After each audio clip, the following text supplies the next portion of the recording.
From the High Definition Production Center of Troy University's Broadcast and Digital Network and Troy campuses around the world, this is Troy TrojanVision Weekly.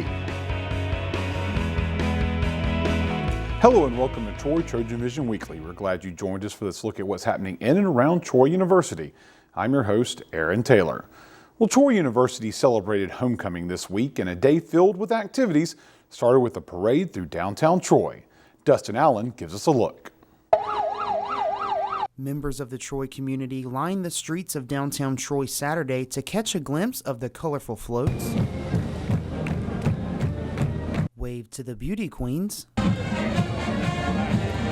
and clap to the beat of the marching bands at this year's homecoming parade.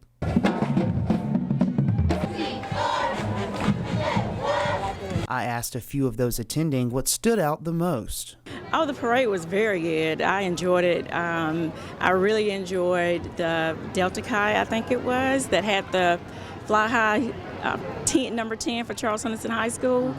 My son plays for Charles Henderson, so the young man that passed was on his football team. But the parade overall was very good. I really enjoyed it. I enjoyed everything about it, and I enjoyed everybody that was in it. Well, we always enjoyed the bands. We enjoyed seeing all the beauty queens wave. We always look at the shorties because we know they put in hard work for all their floats. But yeah, we enjoyed it. It's just always good to come. We don't live too far, so we always come every year and get ice cream afterwards. I love the bands. I love the university band the best. I enjoy watching the different sororities and fraternities. I love watching the kids have a good time. Members of the Troy community gathered right here in downtown Troy to celebrate the homecoming parade. Many of those fans are hoping that the Trojans can pull off a win in tonight's homecoming matchup. I project we're going to win big today. I'm hoping it's 50-0 Troy. We need a good win. We'll find out how the Trojans did in the big game later in the show. And the pageantry stuck around for a few days, but in a different venue. Troy University welcomed the United States Air Force Band to Troy to kick off their fall tour. Courtney Addison has the details. The Troy community had the opportunity to treat themselves to hearing one of the greatest bands around. From Broadway tunes to patriotic melodies, the U.S. Air Force Band played it all. Janice Carl, a member of the band, tells us what it meant to play at Troy University. Oh, it's wonderful because especially we got to have the choir sing with us and some band members. And of course, you know, we've all got our degrees in music or master's degrees in music, and so to remember where we came from and then they can sort of aspire, it's a neat collaboration. As Carl mentioned, members of the Troy University Band were able to join in on the fun. One band member says sharing the stage with the Air Force Band was an incredible feeling. It's just awesome to have the opportunity, and as far as it's like a once-in-a-lifetime deal. It rarely ever happens, and it's just an honor to get to play with them, and I thoroughly enjoyed it. One audience member says the concert was more than just music. Tonight I saw why we should be proud as being Americans today. 20 years ago I was born. My father was working for the U.S. Air Force, and now tonight I'm seeing the importance of why we should be Americans and why we should be proud of living in this land.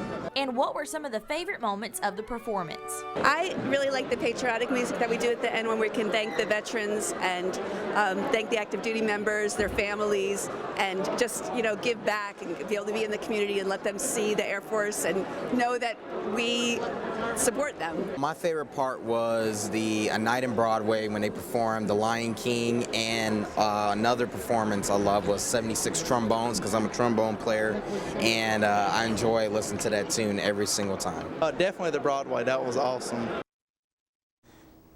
And all this month, a number of Troy University organizations are doing their part to raise awareness about the dangers of domestic violence. Jordan Elston shows us how one Troy University class hit the quad to spread the message. October is Domestic Violence Awareness Month, and in honor of that, one Troy University professor decided that she wanted to give her students a chance to teach outside of the classroom.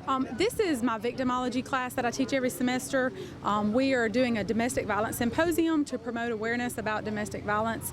October is Domestic Violence Awareness Month, and so we took on this project to show other students and people around the community that we're taking a stand against domestic violence. The students set up an area on the Bibb Graves Quad and lured in passersby to share their newfound knowledge. I just know that the toll that it takes on people, like the marital rape, I didn't know that that it was such a big deal. Like a lot of marital rape happens, and that percentage is going up. So I didn't know about the marital rape at one point. So that's something that I learned about. Just some of the things that we learned while doing this project was that it's not just the physical aspect of the abuse that leaves a mark on all the people.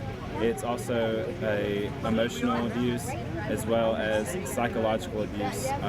So it's more than just physically hitting someone. Many students came out to learn more about domestic violence, and Professor Childs says that she plans to make this an annual event. Well, this is the first time we've done this, and so I hope to continue to do it every October, during October, being Domestic Violence Awareness Month. And so this is the first time, but I hope that it will continue. Student Counseling Center will hold a Wall of Stories event from 10 until 2 in the Trojan Center food court. It will share student accounts of their experiences with domestic violence. And a new organization on campus is raising awareness for a cause that has a larger impact than many may think. Voice of Justice is trying to bring awareness about human trafficking to the Troy community. Dustin Allen has the story.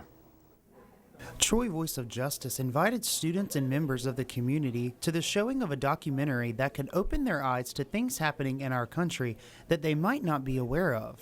Tonight at our event, we are showing the movie Rape for Profit, and it sort of goes through sex trafficking and human trafficking and human slavery in the U.S., specifically focusing in Seattle, and it's really sort of bringing awareness and just bringing the issue to the forefront of people's minds, and we're just trying to get it out there in campus and get people knowing about it so that they can do something in order to stop it. Before the showing of the movie, 2 guest speakers from Moldova shared their stories and how organizations like this saved their lives. We're going to have a speaker. We're going to actually have 2 speakers, and they're going to tell their stories about their life in Moldova before and after Stella's Voice. Stella's Voice builds homes in Moldova, which is in Eastern Europe, and they build those homes to bring in girls that have been orphans, and they're getting them off the streets to prevent sex trafficking. Most organizations try to fight it, and they're trying to prevent it altogether, which I think is outstanding. Tonight's event was held in Claudia Crosby Theater. Those attending had the opportunity to donate to a larger cause. So all of the money that is donated tonight or raised through t-shirts and any kind of merch will be going to Stella's Voice. The event brought in over 50 students and community members and raised approximately $300 that will benefit human trafficking efforts across the world. I'm Dustin Allen, Troy Trojan Vision News. Troy Voice of Justice will hold meetings every other Thursday beginning next week. For more information, you can visit the organization's Facebook page by searching Troy Voice of Justice. And we're going to take a short break, but when we return, we'll see some of the ways Troy University celebrated its international side. Stay tuned. We'll be right back. Want to save money on gas and help the environment? The EPA's smart driving tips could give you more miles per gallon and reduce air pollution. Make sure your tires are properly inflated. Accelerate and brake slowly. Be aware of your speed. And when buying a new car, look for the SmartWay certification mark to help you choose the most efficient vehicle that meets your needs. If we each adopt just one of these tips, we'd get more miles for our money, and it would be a little easier to smell the flowers. For more info, visit epa.gov/smartway. The warrior spirit. It's in there. Always has been. Now let it out and take the world by fire. Train well and learn what it means to be a Troy Trojan. Walk with confidence, conquer, claim territory, and climb ladders. Know that you have the power to stand alone, but the comfort of knowing that you'll never have to. Discover your inner warrior. Find it at troy.edu/spirit. Now, more of the award-winning Troy Trojan Vision News. Troy University's Confucius Institute recently celebrated the 10th anniversary of the organization's existence worldwide, and the Institute wrapped up their celebration with a show displaying one of the most well-known aspects of Chinese culture, martial arts. Sherry Kotzum has the story. As part of its 10-year celebration, the Confucius Institute hosted a Chinese ethnic folk music and martial arts show in the Claudia Crosby Theater. The performing art troupe came all the way from Beijing, China, just to give us a closer look at the Chinese culture. Western culture and Eastern culture are completely different. So that's why our Confucius Institute to help people to understand the different culture and also let our local people awareness, like to know and to know the different culture. And this show is going to show our people and local people to know the daily life of China. That's kind of like music, kind of happiness and also love, and also the college life of university. The performance featured musicians playing a variety of pieces, including Chinese, English, and Scottish folk songs, as well as an arrangement of traditional Chinese dances. I'm in Dr. Sue's Chinese language class, and so she's put a lot of work into making this work out, and so of course I'm going to come to help support her and see everything going on. I like culture, I love language, and this is a big event. One of the reasons I like Troy is a lot of culture and a lot of sharing of culture. It's great to be exposed to their culture and get a better understanding of the China traditions. We have a good number of Chinese students here at Troy, and it helps to get to know their culture better. Sherry Kotzum, Troy, TrojanVision News. Each week, the Confucius Institute shares a bit of Chinese culture at its weekly Chinese Corner events. This week, visitors got the opportunity to witness a traditional Chinese tea ceremony. Sarah Singletary explains. Thursday afternoon, a Troy University student from China demonstrated a traditional Chinese tea ceremony. The student who presented the ceremony says she enjoys showing off something that means so much to her. Actually, I enjoy this. For myself, I love drink tea. Maybe I drink tea every day. And I think there's not a lot of people know the tea ceremony. And especially a lot of people thought it's maybe Japanese tea ceremony, but they never see the Chinese tea ceremony. So I want to show the guys in Troy and to let them know there's a kind of tea ceremony from China, and it was very pretty, and it's popular in China. So that's the reason why I'm so passionate on it. The ceremony was a part of the Confucius Institute's weekly Chinese Corner events. These events are held each week to create a better understanding of the culture of one of Troy's biggest international student populations. Sometimes because of the cultural differences, people might misunderstand each other. So I think it's very important that we bridge that gap and by introducing some Chinese culture so that Troy students and teachers might know more about China and Chinese people so that we can communicate with each other without any misunderstandings. And one of the American spectators says that he feels attending these events clears up some misconceptions people may have about China. I think people really should come to more of these events because I think Americans already have this preconceived conception of what Chinese culture is. They often perceive it as very mysterious and not very well known. But if you actually take the time and come to these events, you'll see that Chinese culture is very rich in history and taste and just everything. It just really opens your eyes. Sarah Singletary, Troy, TrojanVision News. The Confucius Institute's Chinese Corner usually takes place every Thursday at 1:30 in the Institute's offices in Bibb Graves Hall. And each week this semester, Troy University is showing a film in support of the school's Big Read program. The films are related in some way to the themes in this year's Big Read selection, Fahrenheit 451. Deborah Bogart gives us a look. Tuesday night, students filed into Patterson Room 105 for Troy University's Big Read Film Festival. The festival shows movies thematically linked to this year's common reader, Fahrenheit 451. This week's movie was the 1989 film Dead Poets Society, featuring the late Robin Williams. Journalism professor Steve Stewart moderated this week's showing and said he was happy to present Dead Poets Society to the students because it reminded him of an important person in his life. Dead Poets Society has a special appeal to me is because it reminds me of a teacher I had in high school who had some of the same effects on me. Stewart also said he hoped this film would have a deep meaning to students who came and watched. I like this movie because it encourages students and individuals to think for themselves and to make the most of what they're capable of being. Everyone's an individual and has unique talents and abilities and passions, and you should try to follow those passions. Students said they did enjoy the movie and were inspired by the message it portrayed. I really like this movie because it really encourages people to be different and just walk with their own beat or whatever and just live. Next week's film will be In the Name of the Rose. It will be shown Tuesday night at 7 in Patterson Hall, room 107. And another part of Troy's reading initiative is getting students to read the New York Times each week. They gather at lunchtime to discuss articles in the paper. Haley Greathouse has more. Times Talk is held every Wednesday in the Trojan Center, and this week students were able to gain a bigger world perspective. Today I was talking about travel, and specifically two aspects of travel. I had them read one article about travel abroad, and then I also had them read an article about hiking the Appalachian Trail. I wanted to share with the students that how important it is and also how it's affordable.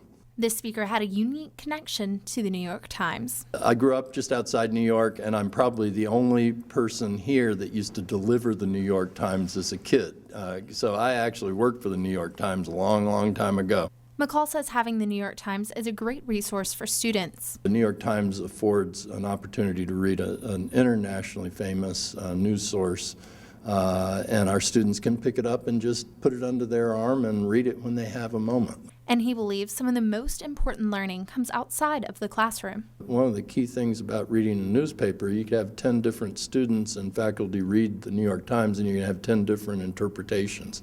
So I think it's good for the students to listen to a professor talk about, well, what did I get out of this article? If you only further your education in the classroom, then your education won't go too far. And Times Talk is an example of the things you'll remember in a different way, and maybe even in a different part of your brain, that help shape who we are as scholars. Next week's film will be In the Name of the Rose. It'll be shown Tuesday night at 7 in Patterson Hall, room 107. And it's time to take a short break, but when we return, we'll take a look at what's happening in Trojan football. Stay tuned. We'll be back after this quick timeout. All right, guys, we gotta be smarter about what we bite on, okay? I want everyone to go outside. We're gonna run Red Rover on 3. What about you, Tony? I'm gonna run around in circles, flap my arms, and make engine noises like this. When it comes to playing, we kids are the pros. We're eating right, too. We fuel up To play 60! Your school doesn't have a program? Be a leader. Start one. Click today and join the movement.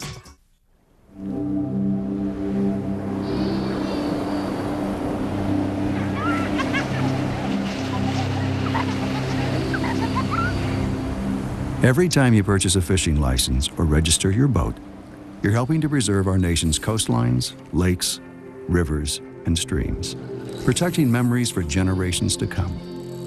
Learn how your participation in boating and fishing can help the environment at takemefishing.org/conservation. Now, more of the award-winning Troy Trojan Vision News. The football team took on New Mexico State on Saturday for the homecoming game. The outcome to the matchup was exactly what the Trojans were striving for. Amy Alston has the details. Motivation and a new spark led the Troy University football team to gain their first victory of the season over New Mexico State. The Trojans defeated the Aggies 41-24. We played with a lot of emotion and spirit, and it was a great day for Troy. It was a great day for me, and it was a great day for those football players at Troy University. The Trojans' first win came on homecoming as they led the Aggies the entire game. Head coach Larry Blakeney told his team to enjoy their hard work. It's been fun to watch them play, and I hope we got better from it. I think we did, and I told them to, within reason, to really enjoy this win. And I've heard that somewhere lately, but I think it's important that they within reason and good decisions, enjoy this win. Have a good time. Let folks pat you on the back a little bit for playing good. The win marked Coach Blakeney's 176th win, tying him with Auburn's Shug Jordan for the third most all-time wins in the state of Alabama. I bet you none of our players know about that. At least they don't know about that particular record from me. And because the record is certainly at this juncture secondary to what we were trying to do with this team, and what my feelings and my enjoyment, will always be there for being mentioned with Coach Jordan. When they say Blakeney played for Jordan and they have the same number of wins, I just, for these kids' sake, I hope we can eclipse his numbers and move on past him. And the Trojans look to keep their winning ways going as they welcome a Sunbelt newcomer to Veterans Memorial Stadium. With the preview, once again, here's Amy Austin. Carrying momentum from last Saturday's game, the Troy football team is looking to gain another victory over a conference foe. The team takes on Appalachian State, another newcomer to the Sunbelt. Appalachian State is a good enough football team to beat Troy. I hope that we're a good enough football team to beat them. We are a little bit beat up and got some repairs to make, body repairs to make on our football team, but we're working hard on that as we speak. Players have been watching footage to see how good this new team is, and Terrence Jones said the main thing is they're fast. Appalachian State, they run a 3-down front. They're really quick, and they're a really good team. Really, they're really fast. I watched some of them yesterday, and hopefully we can get after them. Hopefully we have a good game plan, but they're really fast. So that's what I've seen so far. And this weekend's game is another home game, and the players know just how important that can be. We love having a home crowd behind us, and anytime the fans can give us a boost in the game, we'll take it any day. You got to learn how to win at home before you can win away. So hopefully we can win these games and learn how to win on the road and keep the momentum going. It's always good to play at home and have your fans screaming and whatnot for you, and that you don't have to go to the other stadiums and play with the people right behind you, yelling out all type of crazy stuff. The Trojans will take on Appalachian State Saturday in Veterans Memorial Stadium. Well, it's time for our last break. When we return, we'll learn about a scary exhibit at the Johnson Center for the Arts. Stay tuned. We'll be right back.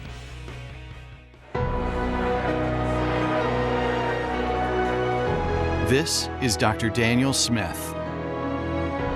He's an expert in domestic and international economics. But his proudest achievement is connecting with his students and helping them accomplish more than they ever thought possible. That's the warrior spirit, and it's alive and well at Troy University. Feel it at troy.edu/spirit. Wow, these are really good. You act surprised.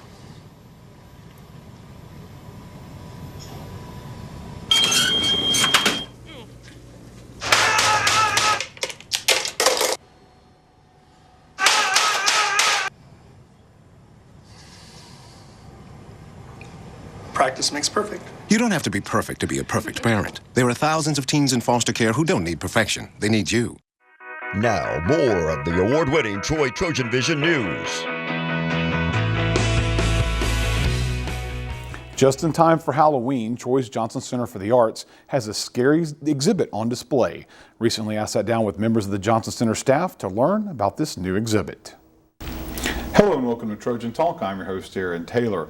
We'll be learning about a scary exhibition at the Johnson Center for the Arts right now, and my guests today are Vicki Pritchett and Walter Black from the Johnson Center. Thanks both of you for being here today. Thank you for having us, Aaron. And as I mentioned, kind of a scary themed exhibition you've got going on. Tell us a little about what's going on at the Johnson Center. Yes. we discovered that here in Troy, Alabama, one of our local physicians, Robert Gillum from out at Sarah, has a wonderful collection of face jugs and historic face jugs, and Walter can tell you a little bit more about that. And when we saw it, we said, how great, we can use this to have a Halloween theme, and we've designed a little art competition around it. And so we're talking these face jugs, just in time for Halloween, obviously, talk about the scare and the frightenness, but the backstory, Walter, tell us about why this ties in so well with Halloween, these face jugs. Well, it has an interesting history. Back in the 1800s, when they were believed to start being produced, it was when slaves were buried, they weren't allowed to have a tombstone. So their friends would throw these jugs, and then they would attach scary faces on them and place them on the gravesite, and they believed that it would actually keep the devil away, scare him away. And so, and we're talking jugs made out of pottery, clay jugs. Out of clay, yes. About the size of, you always see the cartoons of the moonshine jugs, right? Something like that. Exactly. But then, they originally started out for that purpose, but they kind of transitioned later on, right? How did it transition? Well, then they kind of moved into people put things in them that they didn't want children to get to, like alcohol and I think even poison sometimes. The child would look at that and be scared and not want to get into what was inside of there. And so now the jugs, they have these faces, and they've become a bit of a collectible here. And it started, you said, as you mentioned, back in the 1800s, but it's gone on since then, right? They still produce them. So talk about the production of it and how it's changed, or what we're looking at nowadays in production of it. Sure. Well, now potters, it's hard to compete with the production level of what the world churns out. And since there's that difficulty in selling your work when it looks very similar to what's widely produced, they've started adding gestures to them and faces, and that gives them a lot more character and a lot better chance of actually selling your work. And about how many pieces are we looking at this exhibit? It should be over 20 pieces, and they will be on display in the main gallery at the Johnson Center. And alongside that, in our tile gallery, we will be displaying our spooky K-12 students, their artwork they have brought. And on October the 29th, Dr. Gillum will be at the Johnson Center in the main gallery giving the second in our series of art talks, and he'll be talking about face jugs and going into some more detail from what Walter was telling you about them. And we'll be presenting our contest winners. We'll have ribbons and some prizes for these artists. Because we haven't really talked about that. So this K-12 students, tell me exactly what they're doing and what brought this about, getting them involved with this. Well, it was something when we said we want more student artwork in the center. And so when we discovered the face jugs and that we could use them, I mentioned to Walter, let's do a student art competition, and Walter can tell you a little bit about what the teachers have decided to do. So what are they going to do about this, translating from face jugs to something that kids can do? Right. Well, clay's a hard medium to work with for the kids. So what they're doing is kind of a found object, working with paper plates and adding on paper mache and painting it. So it's a kind of a two-dimensional with still a three-dimensional aspect. And so, but it gives them a chance to experience the creation of this artwork and be a part of this. And I would think that, for somebody at any age to say, hey, I've got work on display in a gallery is a pretty important thing. But you're talking kids K through 12 get a chance to say, hey, listen, something I've made is on display. It's got to be something that both the kids and the community will enjoy. Oh, exactly. And for all of the art teachers that will be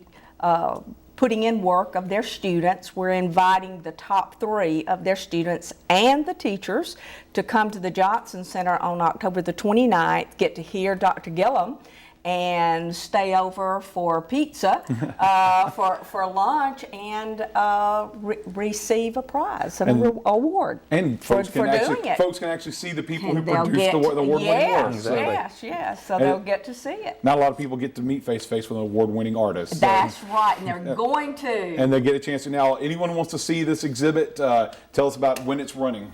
It opens October the 29th and will be on display through November the 5th. November the 5th. Smith? Yes, they're at the Johnson Center. And if anybody wants to go to Johnson Center, how can they find you?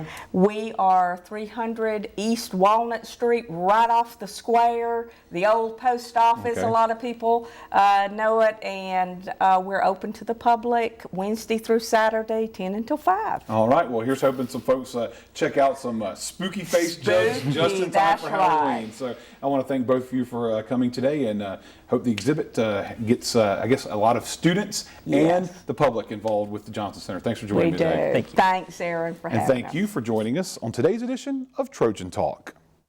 And that's what happened on the second week of October 2014. To find out what's happening throughout the week, you can tune in to Troy TrojanVision News at 5, 6:30, and 10:30 Monday through Friday. Or feel free to follow us on Twitter at Troy TV News, or like our Troy TrojanVision News fan page on Facebook to see links to online content from Troy TrojanVision News.